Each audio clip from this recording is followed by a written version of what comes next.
Welcome to Trifecta Collective, Finding the Root, where we dive deep into understanding and addressing root causes of chronic health issues so you can help and find healing inside and out, now and forever. Hello, and welcome to Trifecta Collective, Finding the Root. I'm Megan Abbott, owner and founder of the holistic health practice, Trifecta Collective. Welcome to the podcast. So today I want to talk about intuitive eating. And, this intuitive eating movement became really popular, I feel like several years ago, maybe even like 5 or 6 years ago now.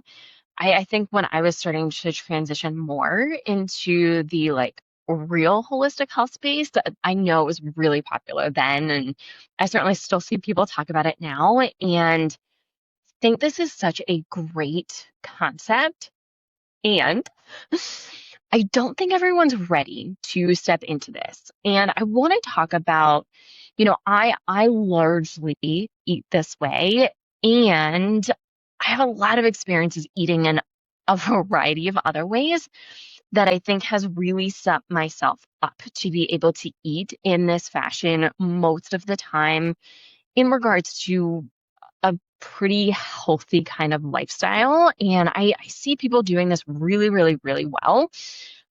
I also see people not doing this super well. And so I kind of want to talk about, strategies. How do you start getting into this? What does this look like? Maybe some tools and resources to really set yourself up for success, to make sure that one, you're eating in a way that is fueling and feeding your body, and two, staying on top of what your body is telling you it needs, and how to kind of look at that and respond and kind of put something together here in regards to really what this looks like. So, for someone like me who, I had an eating disorder in high school, and that while it was the worst that summer before high school, it really did last me for most of my high school years. And it was very trauma based.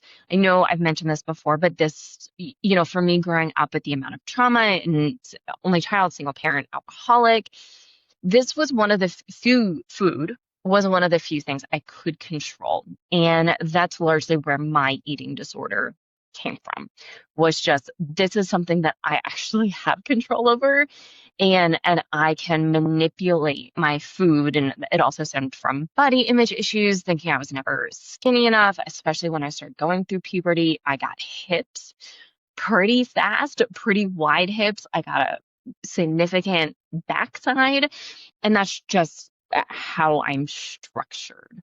And I really was resistant to that fact, and what my body shape was changing into, and maybe what some other people's bodies were and or were not doing.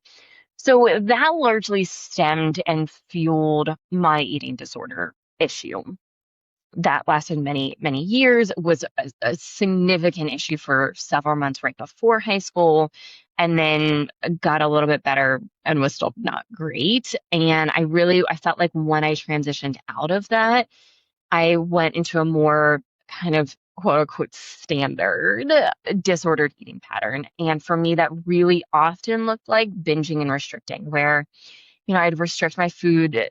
Sometimes it would just be during the week and then I'd binge on the weekend. Sometimes I would do extended periods of time where I would really, really restrict what I was eating, how much I was eating, all that kind of stuff. And once again, this was largely fueled by, one, I felt like I needed control of something over my life, and I didn't feel like I had any control over other aspects of my life. And then also from a body image issue, and from just not liking my body, hating my body, largely wanting to punish my body. And so this is largely what kind of how that started. And I used exercise as a tool to do that as well. And I went through a variety of different periods of this. On top of that, for me, drinking was one of my main coping mechanisms, and that obviously did not help, especially if I'd go out on the weekends and, significantly binge drink, and then I'd want junk food, greasy food, all of the hangover type foods on the weekends. And that's, that's some of the binging and restricting and some of those patterns. And it kind of all fueled into that. Didn't help that I was on psych meds for a good portion of my life. For almost a decade, I was on quite the stack of different medications to help with my anxiety and depression and all the things. And was not, that didn't help. There would be weight gain on some, weight loss with some, and there's a lot of side effects. And once again, I don't think these things are bad. And it's valuable to know what the side effects are for you and other tools and resources that are available for you that maybe you do while you're on medication, maybe you stay on medication for a short period of time while you address some of the bigger things. And sometimes that's what you need. And you have to deal with the consequences and a lot of the side effects that can result from that. And I just think being aware that plays a really big deal in this. I also think for me, birth control played a really big role in this. And I switched birth controls, especially like right after college. I switched birth control options several times because I felt like it was really, really feeding and fueling exacerbated anxiety and depression and was really tanking my mental and emotional health. And getting into the fitness world, that is largely why I got into the fitness world, is because getting strong, especially when I stopped focusing on being skinny and I really focused on being strong, that really shifted things for me. And so I started eating differently to fuel muscle growth, and a lot of that was not healthy either. And then I was in my car accident and started all these elimination style diets, and a lot of food fear, a lot of food anxiety came up, all kinds of disordered eating patterns, orthorexia, which is just an obsession with, quote unquote healthy foods. So I went through all of this, and to the point where now I feel like I have a very good and very healthy relationship with food, with my body, with body image, with where I am, with exercise, with movement, and all of those things. And there's a lot of pieces that went into that I think made a big deal. And I'm going to obviously talk about some of these as I go through intuitive eating. And I think even some of the more disordered eating patterns kind of helped shape how I got to the place where I am today. And I also think that's valuable to talk about. So, I think the first thing to understand when we talk about intuitive eating, it's really listening to your body, understanding what your body is wanting, and then giving it that. And I guess most basically, that's what intuitive eating is. Now, there are a lot of pitfalls when people go into this. I think first and foremost is not understanding really what's in food, both from a macronutrient standpoint, micronutrient standpoint, and also from a caloric standpoint, especially women. And, for me, I spent several years in the bodybuilding space. Before my car accident, I was preparing for a bodybuilding competition. And so I spent many years tracking all of my food, which I also do not think is healthy. However, I do think there is value in tracking food for a period of time. And I do think you have to have the right mental and emotional relationship to this. Mine was not that way, 100% not that way when I was doing it. And I also did learn a lot.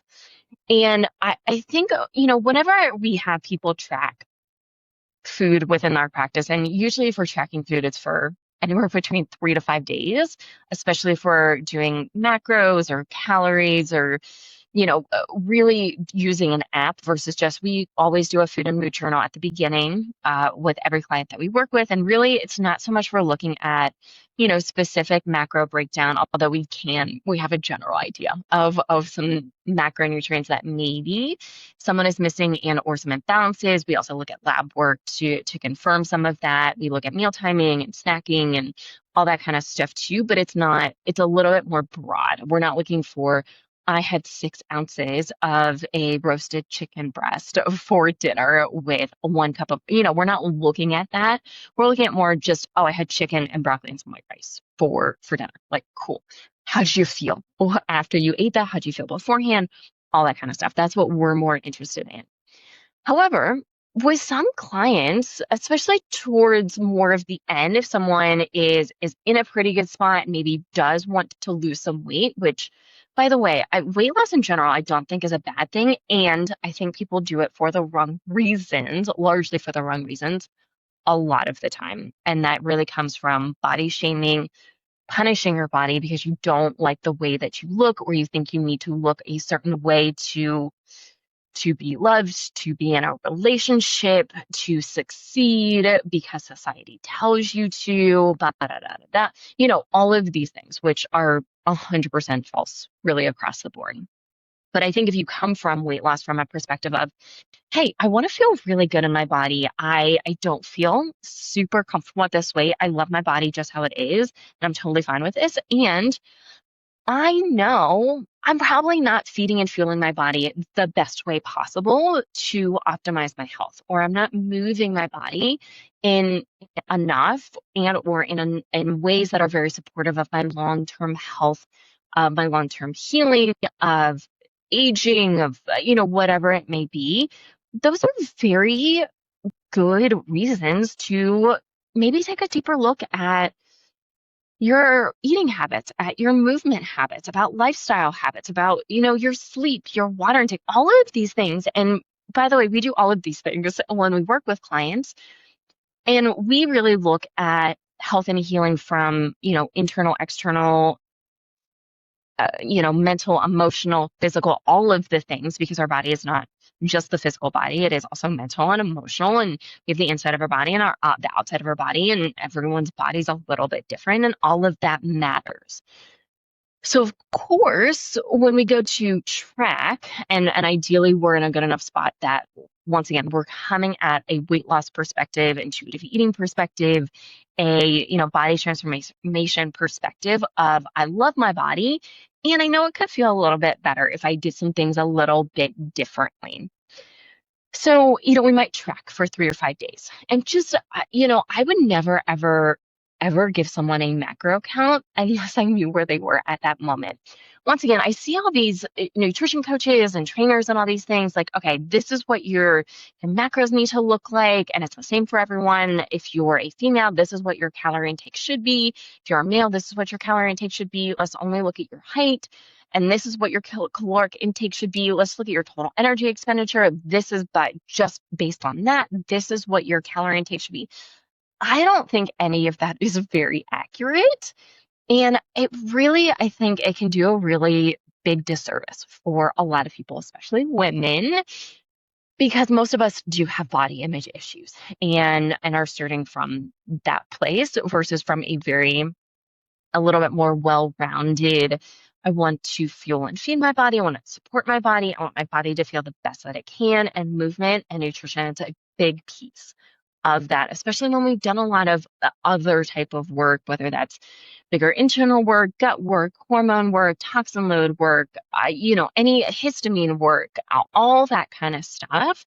Mental and emotional work, that's a huge piece of this. And I'm going to touch on that too, because this is, I think, baseline necessary. If you're going to go into intuitive eating, you have to do some work in that arena. So where I think this comes into play is understanding really what nutrients do you get from food. I'm still blown away.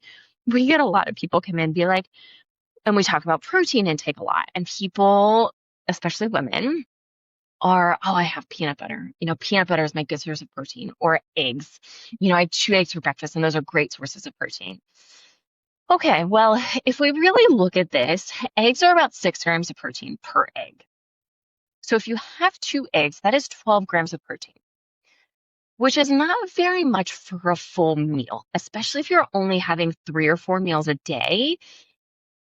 Realistically, that's not going to cut it. And the reason why I'm so obsessed with protein and why we put such a big focus on this is, 1, most people don't get enough.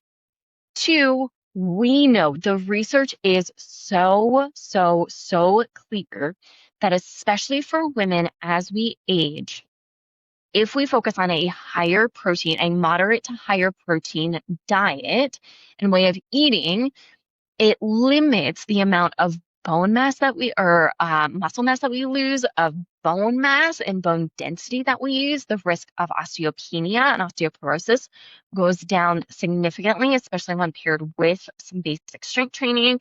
It is very good for hormone balancing, for blood sugar regulation, which once again, as women, as we age, we typically, almost everyone becomes more insulin resistant. It is just something that happens, and it is largely hormone driven, especially as we start to get into perimenopause. So, like, this is a really big deal.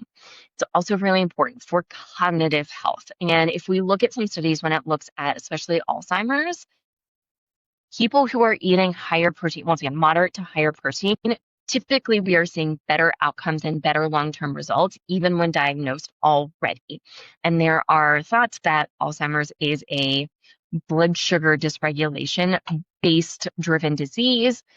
I don't think that's the only cause. I think there's a lot of factors, and the research looks pretty darn good when it comes to that side of things. So this isn't just about aesthetics. This is about long-term health, longevity, maintaining your body's ability to operate by itself, keeping your body in a good position so that you can move and be independent for as long as possible, keeping your brain sharp and intact as long as possible.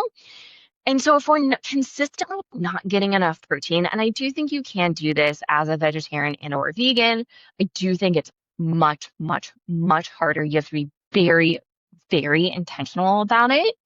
And you're going to have to supplement with some things. And you're going to need to run blood work bare minimum every 6 months. So those are, for anyone that we work with, we don't work with a ton of vegetarian or vegans. And those are typically some requirements and or very, very, very strong suggestions of clients who don't eat any meat and or a lot of meat. Those are really big things. And, we have those conversations that, hey, we will 100% support you if this is what you choose to do, whether it's for ethical or moral reasons or other reasons. And just it takes a little bit more work, especially if you really are focused on long-term health and longevity. So I do think there is value in tracking and just getting some deeper understanding of, okay, how do we actually get enough protein? What does this look like? And here's the thing, what is enough? For most women, we typically recommend a bare minimum of 100 grams of protein per day. I'll say the average that I see women come in with, and I'm talking over 10 years of personal data with this, is about 50 to 60 grams, which is not very much. I'm also not super pro protein powders and using that as a staple to get enough protein. Now, I don't think protein powders are inherently bad. I think if we need a boost or a bump every once in a while and we use a protein powder to help get us there, totally fine. And the more we can focus on whole foods, whole nutrient dense foods, the better.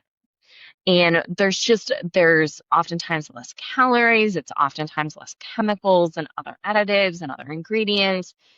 And just not all protein powders are created equal. They can also get really expensive. And it is far cheaper most of the time to eat mostly whole foods versus trying to out supplement your diet with a bunch of protein powders. That being said, I always have 2 protein powders on hand. They do not get used all that often. I have a beef protein isolate from Equip, huge fan. I also have a vegan-based protein powder, a plant-based protein powder from Organifi. And I use them for different things. They have different values, they have different things. I do like the one from Organifi to bake with and cook with. And I think it does really, really, really well. However, I don't love all the ingredients. And I think it's pretty darn good considering it's a plant-based, vegan-based protein. I think it has a good amino acid profile, which is typically hard to find in a vegan-based protein powder. I also personally typically don't do well with a straight up pea-based protein. It can be very hard on your system digestively. I do love the beef protein isolate. It's very clean. I do the unflavored one. It is one ingredient of beef protein isolate. So there are options, there are good options, and both of those, by the way, are expensive. I think the cheaper one is Equip, and that runs like $67. The other one's even more expensive with that. So these are not cheap, and I go through a bag of each maybe every few months, 3 to 6 months, kind of depending on where I am and what I'm doing and different things like that. So tracking can have a real value, real benefit. Also understanding how many calories are you getting in a day? And by the way, a lot of women are not overeating. They're actually under eating and it's killed their metabolism. So their body is now used to eating 1,000 calories, 1,200 calories a day. Of course, you're not going to lose weight that way. One, it's so hard to get all of the nutrients that you need eating that few calories. Also, your body gets used to things very, very, very quickly.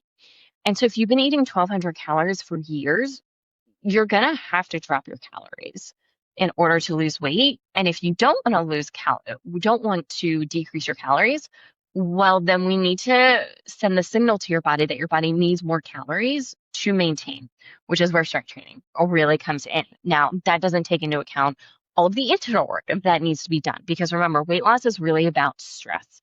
And if our body is in a state of stress, it's going to be very challenging to lose weight. We can lose weight intuitively. Eating intuitively, we do not have to track. And having some experience and basic knowledge of what is in food, nutrients, macros, and macros, by the way, are protein, carbs, and fats. Proteins and fats are required to survive. That is a non-negotiable.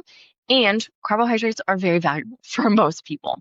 And this also allows for a lot of flexibility that if you're just more aware of what is typically in your food and what you're getting out of your food, it gives you a little bit more flexibility in being able to quote unquote splurge or have a dessert or go enjoy maybe you love pizza and you want to go out and have a big greasy pepperoni type pizza. Like, no, it's not going to be the best for you. It's not going to be super high in protein. And if you're out with friends and that's what you want that day, go for it. And that's what intuitive eating is really about: flexibility and having a good enough relationship and being in tune enough where you have that flexibility, where you can go and splurge and do, enjoy your food, enjoy life, enjoy social events, enjoy outings, and still be in a really good position health-wise. So I do think counting calories or tracking calories for a short period of time and gaining that knowledge, man, does that have a ton of value. And I think intuitive eating can really go downhill for a lot of people when they're just really unaware of what is actually in their food. And we can end up with some not great things happening as a result of that.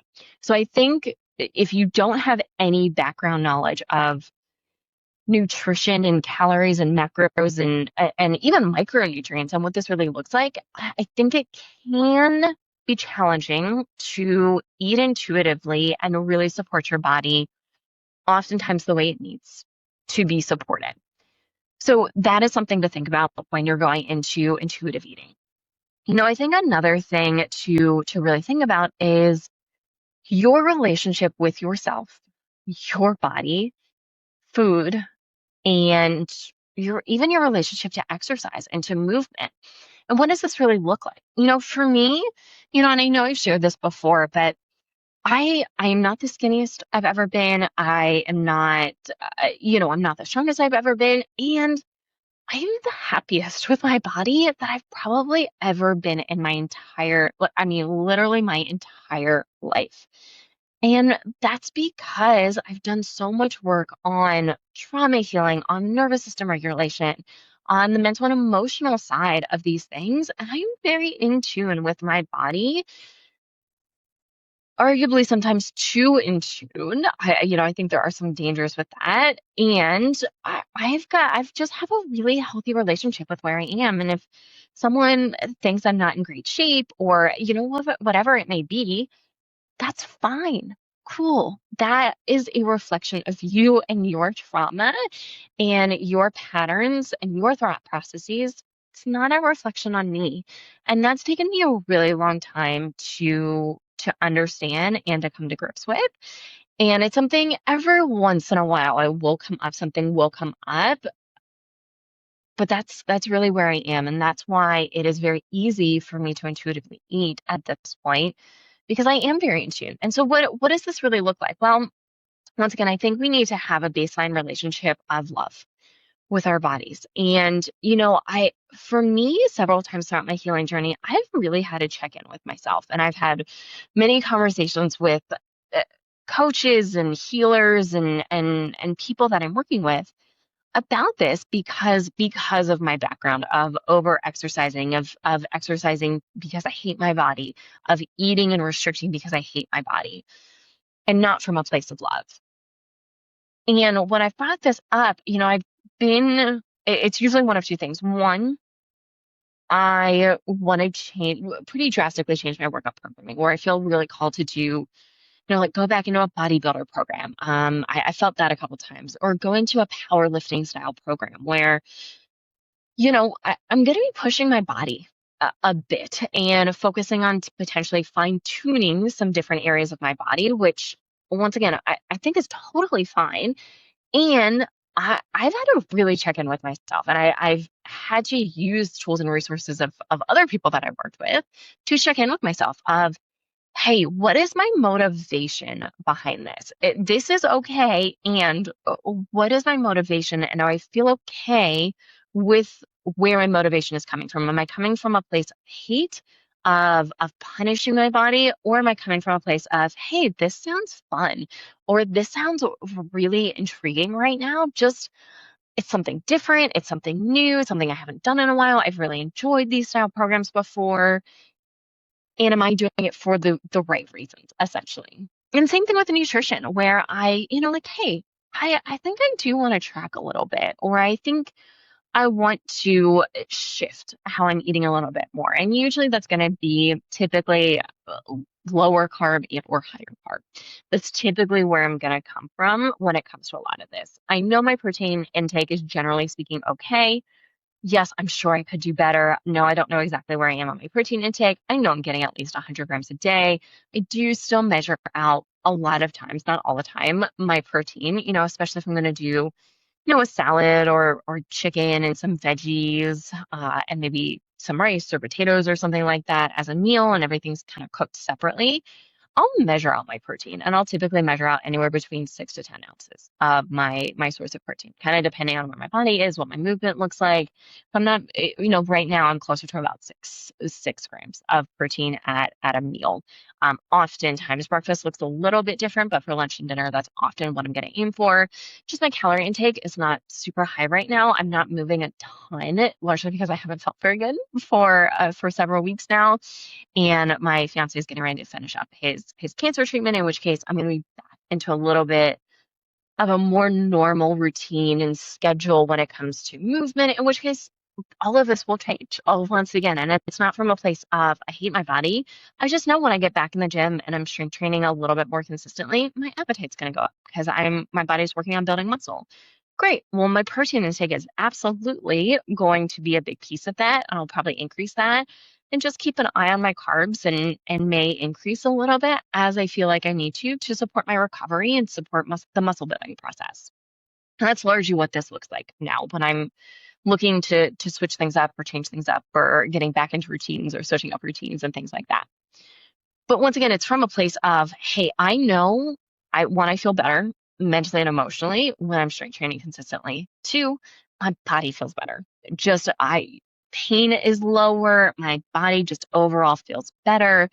I also know how important strength training is, especially when it comes to long-term health, bone health, having muscle mass, hormone balancing, making sure blood sugar regulation's in a really good spot.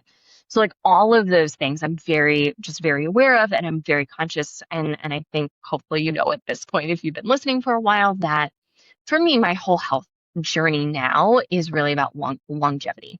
And I want to be 70 and 80 years old and be able to go to the bathroom by myself, be able to go out to the store by myself, be able to live on my own, be able to do basic things that a lot of people lose as they start to get older, that I've seen firsthand, especially from training older individuals that, maybe they didn't keep up with all these things. And not that you can absolutely start at any age, by the way. I started working with someone in their 80s and we saw improvement. So I'm just aware. And then there's also a lot of cognitive benefits. I feel sharper, I feel just clearer, I even feel more creative as I am incorporating more movement, and that's a big thing for me. And I think part of that is I'm a manifesting generator if you're into human design, and movement can go a long way in being very supportive of creativity and figuring out and just opening up your brain a little bit. And I do notice that 100% with me. And so eating might shift, and that's totally fine. And I'll just lean into whatever feels good at that time and what feels supportive. So, once again, coming at this from a place of love and health and healing, and not from a restriction, not from a punishment, not from a hate standpoint. By the way, that work took a really long time. That was not an overnight thing. That took me many, many, many years. And I was just talking to my friend on the phone yesterday, and even just a few years ago when I started in more of the psychedelic healing spaces, I was still very, very self-conscious. And it took me a while, even with psychedelic work and deep integration work, plus all the work that I had already been doing. It took me a long time to be very comfortable with my body. And, last November, when my friends and I did our group retreat that we often do yearly with psychedelics in a very structured and supported way, it really came through how far I've come. And man, did it just feel good. And especially to be able to feel this way at 35 when, once again, I largely journey with, and a lot of my friends are in their 50s, and some of them even older than that. And it's just really incredible to be in that mental and emotional space at this age, knowing how far that's going to help me go along as I continue to get older, and what that's going to look like, and all the things. So, big thing. So that really goes a long way. I think the other thing from a more like mental and emotional trauma standpoint is being really comfortable with yourself and your choices. For me, I am strictly gluten free. That is the only hard and fast restriction that I really have at this point. And it's because of I do not feel good after I have gluten. And that is a very personal decision. I do not think everyone needs to avoid gluten. I think we should look at food quality and where we're getting gluten from. If we're eating white bread on sandwiches every day, we might want to rethink that. Just once again, food quality here. That's probably not the best long term for our body. And if you're eating homemade sourdough bread, if you're eating things with gluten here and there, if you're, once again, quality and quantity matter a lot here. Same thing with dairy. I used to not be able to tolerate very much dairy at all. I still don't tolerate like cow's milk. For reference, I have not tried raw milk. I just milk in general. I had been lactose intolerant since I was in elementary school, and just the thought of drinking a glass of milk sounds really gross to me. So it's never, never been on the table for me. I also don't drink oat milk or, almond milk. I put some coconut milk, canned coconut milk that is just coconut and water in my coffee. And that's my quote unquote creamer. And that's what I use. And I don't use a lot of it. I just use a little bit of it, but I don't just straight up drink it. That's what I'll use in cooking or baking and things like that, is typically coconut. And that feels good for me. I typically do well with that. It feels good for me, and I don't seem to have any reactions, which is great. And there was a period of time where I couldn't do any dairy at all. I mean, cheeses just really upset me. I was getting constipation and ortho stool, so it kind of depended on the day and what dairy it was. And now I do really well with pretty much all types of cheese. And I'm a huge cheese lover. Now, I do need to be aware of how much cheese I'm consuming. And I know that if I start to get on a real heavy kick with cheese, sometimes I don't feel the best. And a lot of times that will result in skin issues more than actual gut issues. Same thing with eggs. I need to be a little bit mindful of how many and how much eggs I'm consuming. And I'll notice that, once again, it's not super digestively, it's more skin that I will notice these things. So I'm just aware of that. I enjoy eggs, and I'll have eggs, maybe an egg a couple times a week. And I feel like I do totally fine. And same thing with dairy. I went from not being able to tolerate any dairy to I could do a goat's or sheep's milk based kind of dairy cheese to I kind of do fine with most dairy at this point.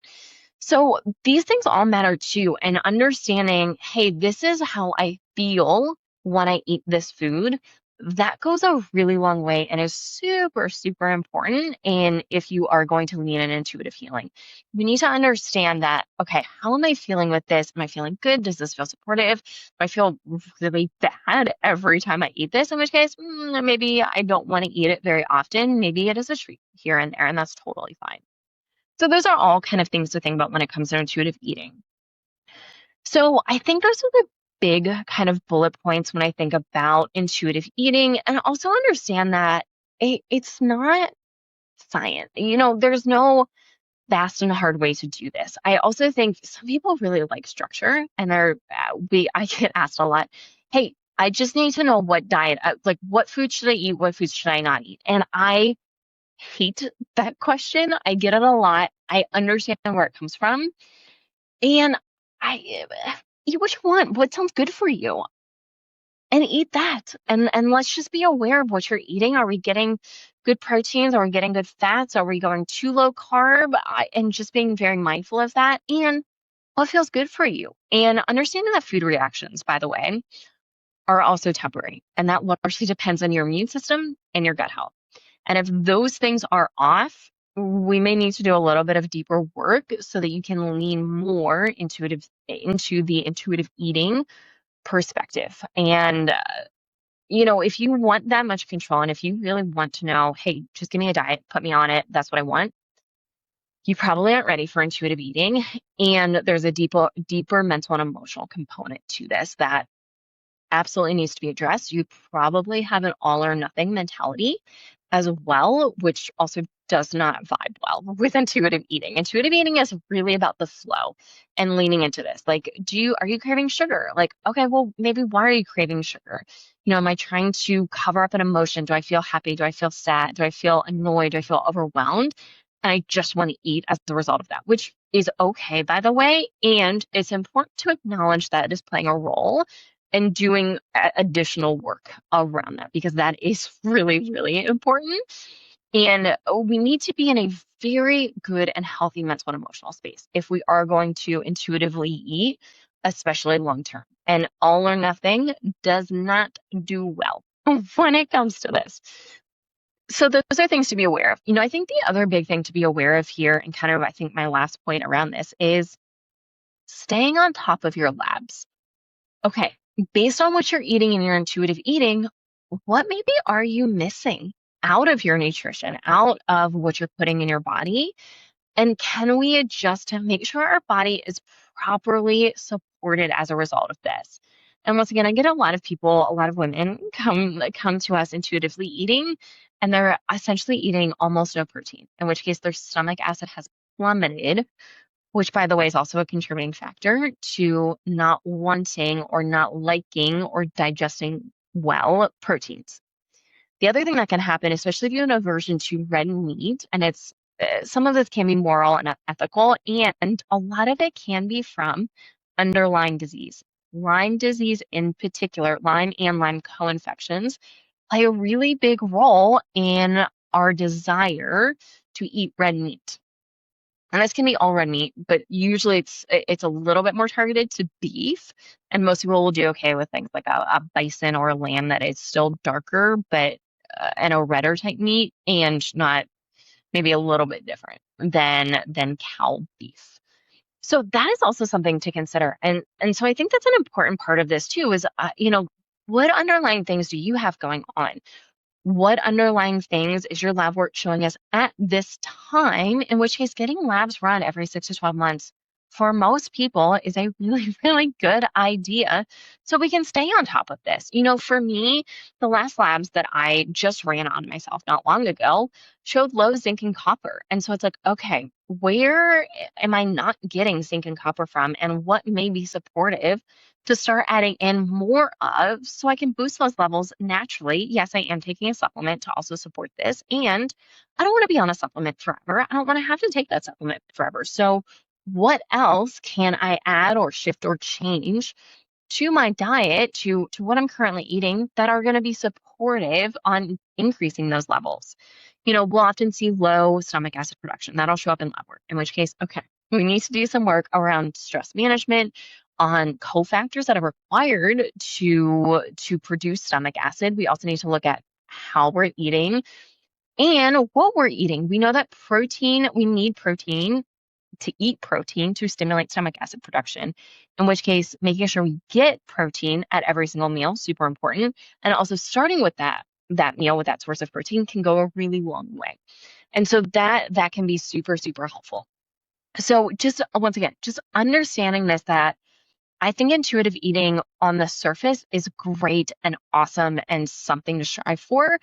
And I think it's very much oversimplified for many, many people. It's just eat what you want, eat what feels good. And it's like, yes, and we need to have some things in place and some basic knowledge, and having had done some work mentally and emotionally, potentially physically, to get to a place where that is a viable option, that we are going to be healthy, we are going to get the nutrients that we need at that point in time. That's really important and really necessary.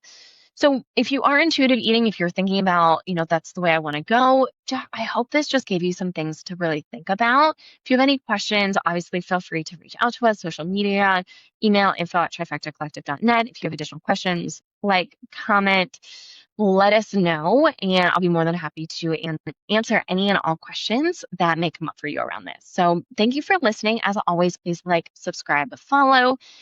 If it resonates, 5-star reviews really, really, really mean the world to us. So if it resonates, we would love to have a 5-star review. And thank you for listening, and we'll see you next time.